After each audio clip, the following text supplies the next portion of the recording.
When my husband asked for a hall pass on his 40th birthday, I thought it was a cruel joke. I said no, and he apologized, said it was a stupid fantasy. I believed him, until I found a hotel receipt and realized he did it anyway, with my best friend. I met Mark at a company training retreat when I was 26.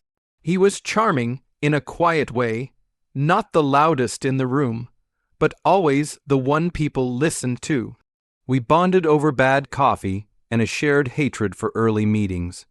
1 month later, we were inseparable. 2 years after that, we were married. I always thought our love story was built on something solid.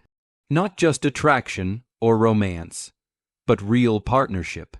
We had each other's backs through everything. His dad's cancer diagnosis, my sudden job loss, and years of fertility issues that nearly broke me. But Mark stayed, holding me when I cried in the bathroom after another negative test, whispering, "We'll figure it out together." Eventually, we stopped trying. We focused on us, took cooking classes, traveled when we could, even started a small business on the side. We were building a life not flashy or perfect, but ours. I told myself we were one of the lucky couples. You know, the ones who made it past the honeymoon phase and still laughed together in grocery store aisles. But over the past year, something started to shift. He got quieter, distant. He worked later than usual, blamed stress, said he needed space. I tried to give it to him. I assumed it was just a rough patch. Every marriage has them, right? I'd ask how his day was and get one-word answers. Sometimes he wouldn't even look up from his phone. But I told myself not to overthink it. He was probably just tired. Or maybe I was being too sensitive. When I'd talk to my best friend Lisa about it, she'd say, "Men get weird when they hit their 40s.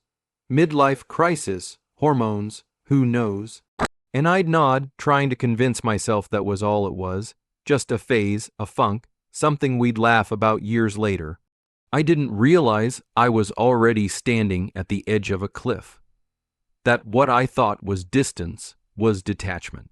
That what I thought was space was separation.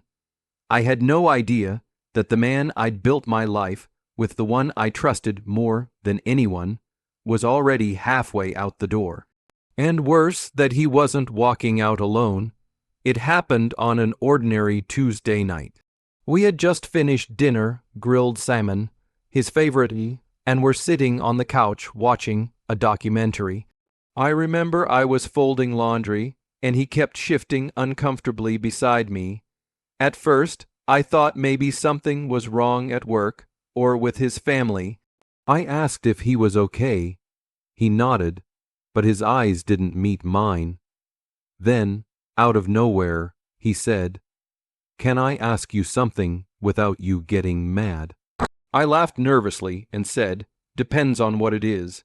He turned to face me, more serious than I'd seen him in a while, and said, "What would you think about giving me a hall pass?"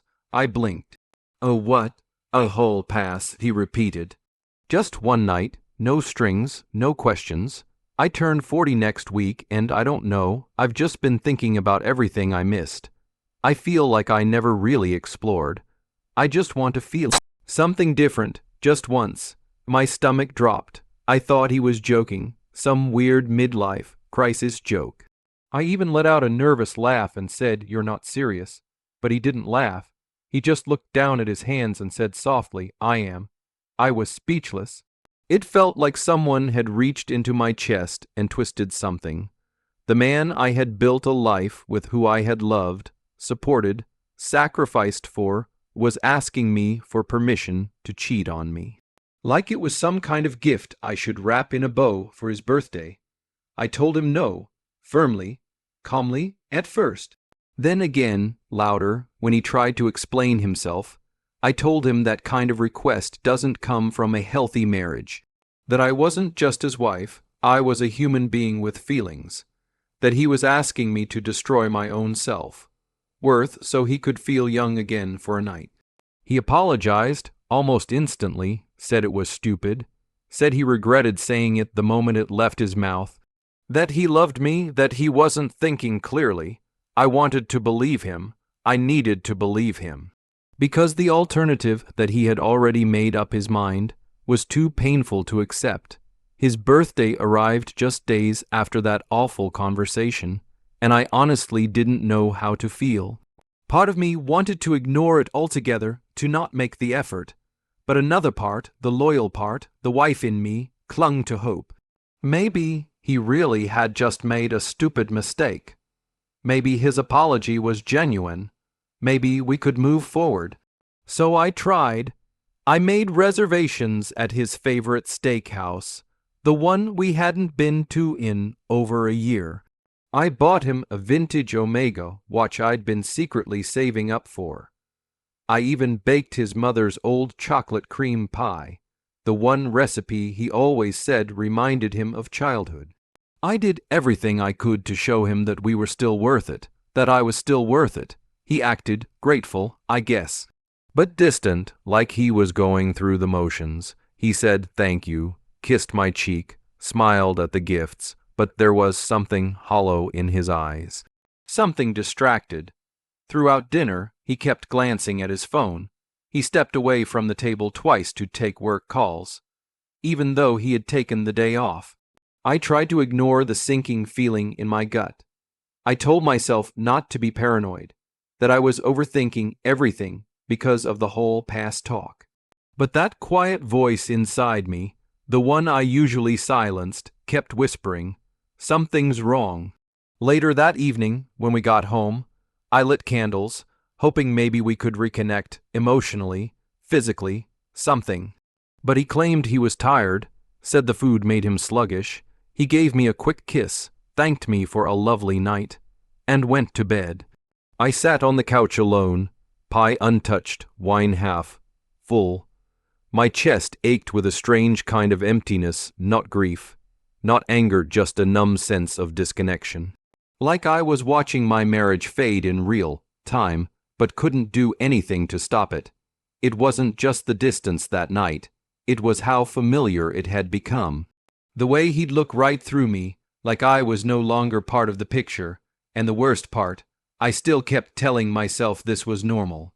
That couples go through this, that maybe next week, things would feel better again. It happened 4 days after his birthday. I was doing laundry, the most mundane, routine task. Folding his jeans, I reached into the pocket without thinking. That's when I felt it. A piece of paper, folded neatly, almost hidden. I pulled it out, assuming it was a receipt for lunch or gas. But it wasn't.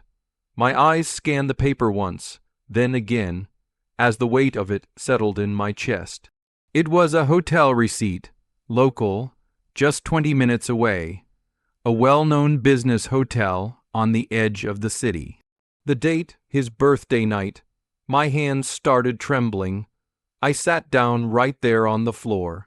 My brain tried to come up with reasons. Maybe it was a mistake. Maybe it was for a surprise staycation he didn't go through with. Maybe he booked it for a friend. But then I saw the charges. 1 deluxe room, 2 glasses of wine, room service check, in 8:11 p.m. checkout, 10:02 a.m. the next morning. My stomach dropped. I couldn't breathe. My mind kept racing, connecting dots I didn't want to connect. His sudden exhaustion that night, the early bedtime, the phone calls, the emotional distance, the hall pass request, and then the final blow. Out of sheer desperation, I opened our shared laptop. We barely used it anymore. We both had phones and work laptops, but something in me had to look. I went into his email. I didn't even have to dig. Right there in his inbox was a thread labeled Thursday plans. It was from Lisa, my best friend, the one I had grown up with, the one I had poured my heart out to about my marriage, my doubts, the whole pass. I clicked it. I read everything, their plans, their jokes, their flirtations, the casual, disgusting way they talked about me, like I was just an obstacle. Like I didn't matter. I sat there for what felt like hours, staring at the screen, trying to understand how my entire world had just been rewritten by a single piece of paper, and a few lines of text. It wasn't just that he had cheated, it was who he had chosen, and the fact that he'd looked me in the eyes, kissed my cheek, and thanked me for a lovely night, knowing exactly where he'd been.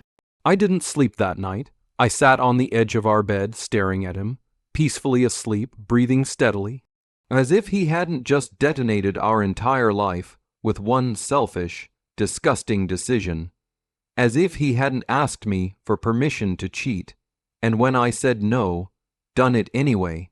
With her, when the sun started rising, I couldn't take it anymore. I whispered, "Wake up, Mark." He stirred, groggy, and muttered, "What's wrong?" I held up the receipt. He froze, didn't reach for it, didn't try to lie, just stared at it, like he didn't recognize his own crime. "I found this in your jeans," I said.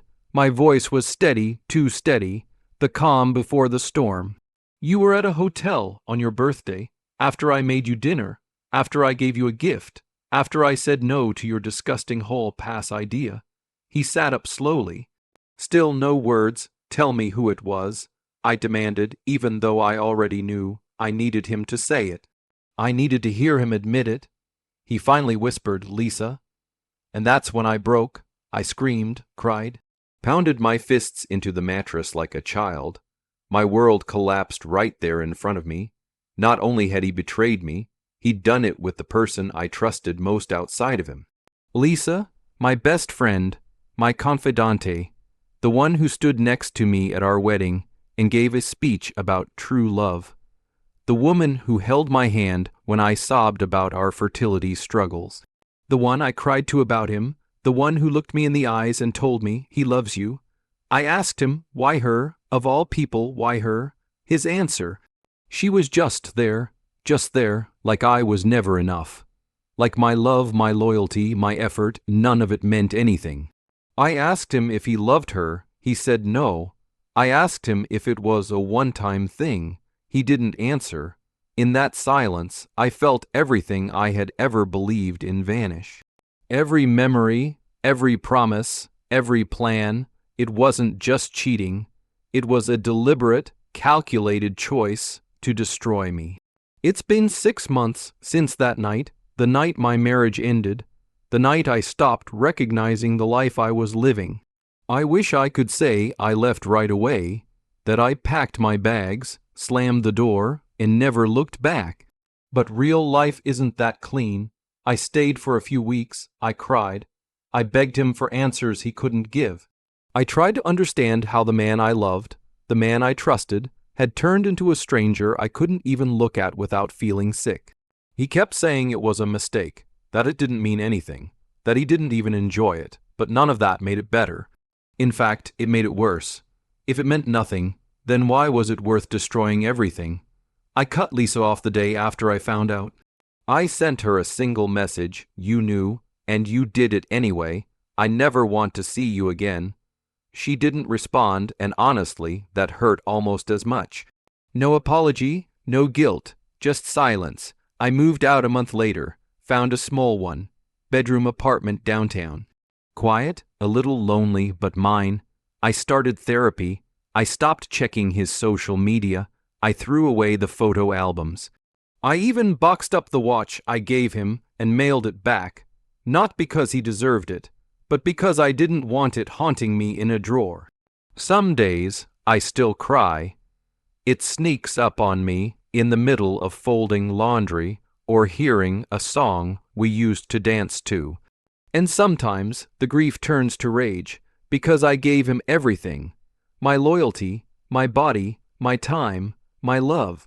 And when he felt restless, when he felt insecure, he didn't talk to me, he replaced me. But here's the part I hold on to. I didn't deserve what he did. I didn't cause it, and I will come out of this stronger. I don't know what's next. Maybe I'll fall in love again. Maybe I won't, but I'm finally choosing me. No more hall passes, no more silence, no more begging to be enough. Because now I know, I always was.